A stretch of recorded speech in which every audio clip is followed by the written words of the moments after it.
Yeah, this is an old thing that I should have been talking about, and I know that this thing's been out for a while.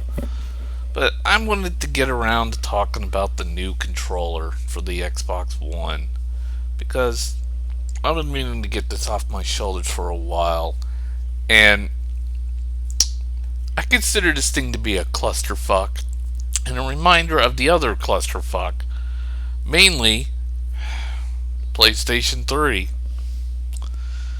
and their controller.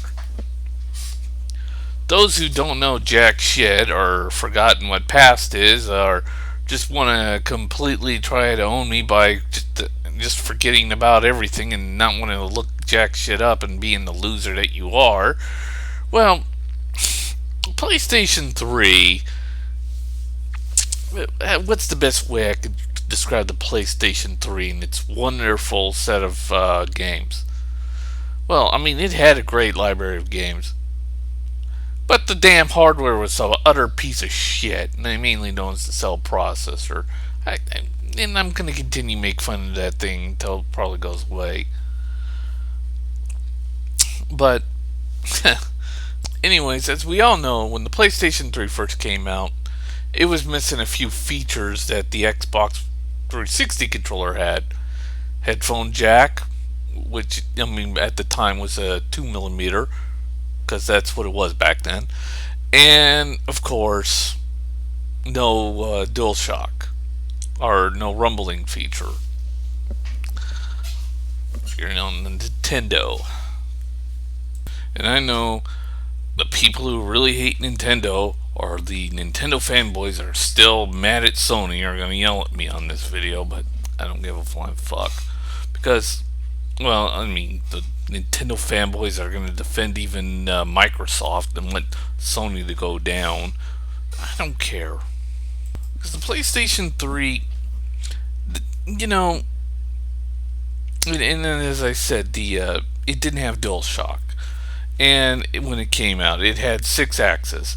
And a horrible game made by Factory 5. I forget what the name of the game was, and I don't want to look it up, but it was another piece of shit and didn't work. And if memory serves me right, Factor 5 went out of business after that game came out. I mean, the PlayStation 3 and their new 6-axis controller was so god awfully bad, it even put a developer out of business. Way to go, Sony. But then Sony finally revived their controller. Oh yeah, and it had one more problem. The triggers were shit. But then they revived their controller and put DualShock in there, because that's what everybody was complaining about. Of course, they didn't fix the other two problems that everybody was complaining about. Like, I don't know, the trigger and the fucking headphone jack. Didn't bother fixing that. And they stuck to their guns. And of course, every Sony fanboy out there was saying, well, we don't need a headphone jack. We can use Bluetooth. You know what? I'm going to get back to that later. But let's fast forward to now. Or at least maybe when the new the new Xbox One controller came out. Of course, the Xbox One controller had tons and tons of problems. And I even got to feel that controller over at a store because I don't own an Xbox One. And it was horrible. The bumpers, especially, were bad because you try to press down on the top and you realize you can't press down on the very top. Even though that when you see most gamers playing on their 360 controllers, they like to wrap their fingers completely around those shoulder buttons, especially on the top, and press down because that's how gravity works. But of course, Microsoft, not understanding the basic physics and human muscles, and spending well over a shit ton of money, made the area to where your fingers would naturally press down not be able to press down. Instead, if if you're on the left if you're on the left bumper, you have to press the very left, and on the right, the very right bottom. On both, and it just doesn't make any sense, and it's not natural on the fingers. I mean, even Sony knew this. I mean, their controllers, yes, it's a little tiny button, but you can press down on the whole damn button all at once. And I didn't make this video because I needed to research to see if they actually fixed it. And apparently they did. Now the whole button on the Xbox One, on the shoulder buttons, are clickable. It's about fucking time, Microsoft. Of course, they added in the ability to have the controller update itself wirelessly. Okay, whatever. But that, those were minor fixes. Now, remember when I said, oh, everybody was defending Sony because they said, oh, they had Bluetooth headsets, they can hook up their Bluetooth. Well, for some reason, the PS4, and it should have this, doesn't have the ability to hook Bluetooth devices up to it. Just the controller. I mean, I know that the Bluetooth on the Wii U is actually the best Bluetooth. I'm not joking. It's better than that on the PS4. Look it up. Of course, the Wii U controller also has a controller that can last 80 fucking hours, but that's a different tale. But yet, you can't hook up a Bluetooth headset on the PS4, which makes no goddamn sense. But they did put an audio jack on the fucking controller. Thank God. And of course, and all those PlayStation fanboys that said that back then are no longer saying that. Because. And you can even stream game audio. The whole fucking thing. You know what most people are spending $200 on to have like game audio being pumped to their fucking headset for some reason? You can do that on PS4. On the Xbox One, no. You couldn't. Or at least you couldn't when you first got it because it had that damn jack and then there was only one headset that worked with it because of that proprietary jack. But now with the new controller, you got it a 3.5 millimeter headphone jack. And this, to me, neglects, takes away all that shit that those Sony fanboys were saying a long time ago, saying, "Oh, we don't need headphone jacks. We got Bluetooth." Yeah, you know what? It nearly sank fucking Microsoft. And here's the thing: when Sony revived their PlayStation 3 controllers or the DualShock 3, they should have at least put the fucking headphone jack on there and they fixed the triggers. No, they had to wait until the PlayStation 4 to do that. Dumbass idiots. But that didn't stop those fanboys from saying the stupidest shit that's now being debunked. Because, look at Microsoft. They put a headphone jack on their controllers. And of course, just like Sony, and just to let you know, when Sony had that 6-axis controller, they had this great excuse. This really great stupid ass excuse that made no sense. They said that Rumble or the DualShock would interfere with their 6-axis and it would all jumble up. And somebody basically threw down a Wiimote. And as you know, Wiimote has Rumble, a gyroscope, motion sensing, and a nice little camera in there, and a speaker. And it was smaller than the DualShock 3 or the 6-axis controller. And guess what? When Microsoft came out and had no headphone jacks and that proprietary port, the same bullshit and the same crap lie. But what was their great, wonderful excuse? Skype. Oh man, this was the most dumbest excuse I've ever heard in my entire life. They said that they needed a certain type of hardware to work with Skype. I'm not fucking joking. This is what they said back then.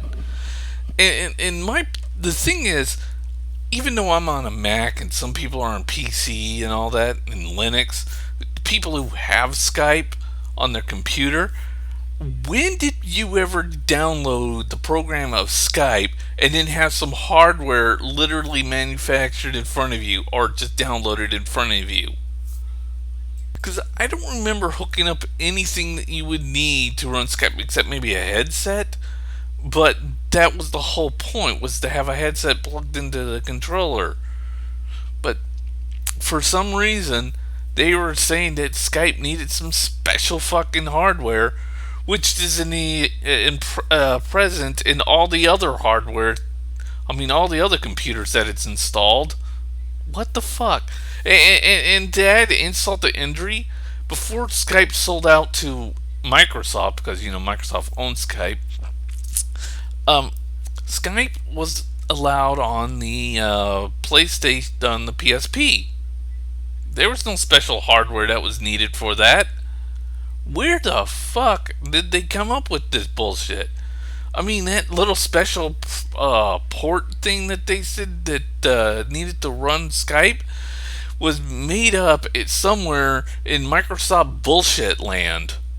And now that this headphone jack came out, and people have been had enough time to test it and run it, has basically come to that same conclusion.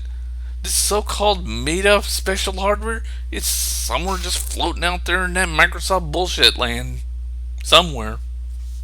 I mean, yeah, it was painfully obvious that Microsoft's trying to milk you for everything that you're worth, down to the last cent. I mean, not only are they going to make you pay for the Xbox and the DRM and the games that you already own, but they were going to make you pay for a headphone jack too. And put some special buttons on there so you wouldn't be stupid enough. Of course, I'm going to find this funny because all those like Turtle Beaches and Astro headsets that were specially made and tailor made for the Xbox One for that damn port is now going to become useless because that headphone jack adapter thing that Microsoft created is just going to become completely and fucking useless now. It's going to start taking up garbage space. Of course, Microsoft had a little problem relaying their message about the controller because everybody thought it was only going to be the Elite controller that was going to have the headphone jack. Turns out, then they thought they was only going to be this one controller with the special, kind of bizarre camouflage. But no, they released a normal looking Xbox One controller with the headphone jack on there and the new bumpers.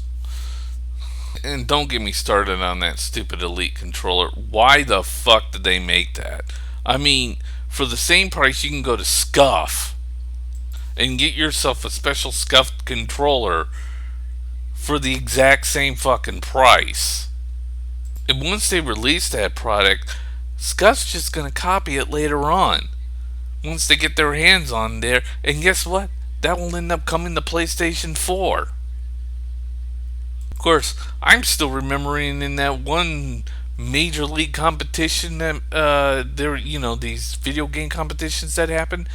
Microsoft literally pulled this bullshit on people by making the Xbox One the only console that could be there to play for all those hardcore league gamers. And I asked a friend who saw that and how it went. He basically said this: you want to watch a bunch of hardcore gamers throw their controllers down and literally break them in frustration because they couldn't get those things to work? Yeah, that's pretty much what that show was. Because that's how much the hardcore gamer loved the original Xbox One controller. Of course, they still haven't, even though they got their new controllers out now, they still haven't fixed the fact. Of course, they're not going to fix it, and I knew they weren't. But with the triggers with the force feedback, the two giant triggers, some people don't like the size of it, and others are complaining that the edges are pinching them. When you close it in together, then you get like this little pinch on your skin. Of course, they didn't fix that because they want to continue selling those triggers that nobody gave two flying fucks about. And nobody is even programming for those triggers anymore. So those force feedback triggers are still useless and just not being used. I mean, at least people are using the speaker on the fucking PlayStation 4 and at least trying to figure out colorful ways to use the damn giant button that's in the middle that's a touchpad. Even though not really using it, they're just saying press the giant fucking button in the middle. I'm not joking, that's actually true. But seriously, not many people are using the touchscreen. They're just saying hit the giant button in the middle of the controller. There you go. But everybody is making good use out of that speaker, though. And I mean, they are really making good use out of that speaker on the PS4. I said, oh well, I think I screwed up a little bit. See ya.